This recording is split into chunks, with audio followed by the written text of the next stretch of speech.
Praise the lord. ఈరోజు ఒక సామెత నేర్చుకుందామా? సామెతల గ్రంథం 26వ అధ్యాయం 27వ వచనం. గుంటను త్రవ్వువాడే దానిలో పడును, రాతిని పొర్లించు వాని మీదకి అది తిరిగి వచ్చును.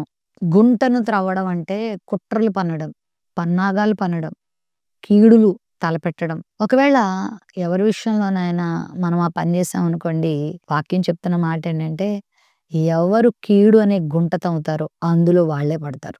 ఎవరు రాతిని పొర్లిస్తారో అదే వాళ్ళ మీద పడతదంట. కాబట్టి ఎవ్వరికి కీడు చేయడానికి ప్రయత్నం చెయ్యొద్దు. ఒకవేళ ఇతరులు నిన్ను ఇబ్బంది పెడుతుంటే, ఇతరులు నిన్ను బాధిస్తుంటే ప్రభువుకొచ్చి చెప్పుకో, ప్రభువుకి అప్పగించుకో.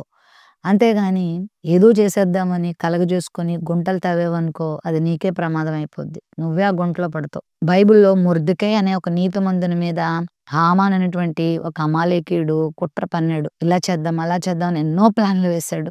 ఉరికంబం కూడా త్రవ్వాడు. కానీ విచిత్రం ఏంటంటే, తాను త్రవ్విన ఉరికంబం మీద తానే ఎక్కాడు. ఏ శాసనం అయితే తను చేశాడో వాళ్ళకి వ్యతిరేకంగా అది తానే అనుభవించాల్సి వచ్చింది. ప్రియ దేవుని బిడ్డలారా, మనం ఎవ్వరికి తెలిసి కీడు చేయొద్దు. మన ద్వారా చాలా మందికి తెలియకుండానే కీడు అయిపోతుందేమో, అది చెక్ చేసుకోవాలి మనం. కానీ తెలిసి గనక నువ్వు కీడు చేస్తే ఆ కీడులో మొదట పడేది నువ్వే.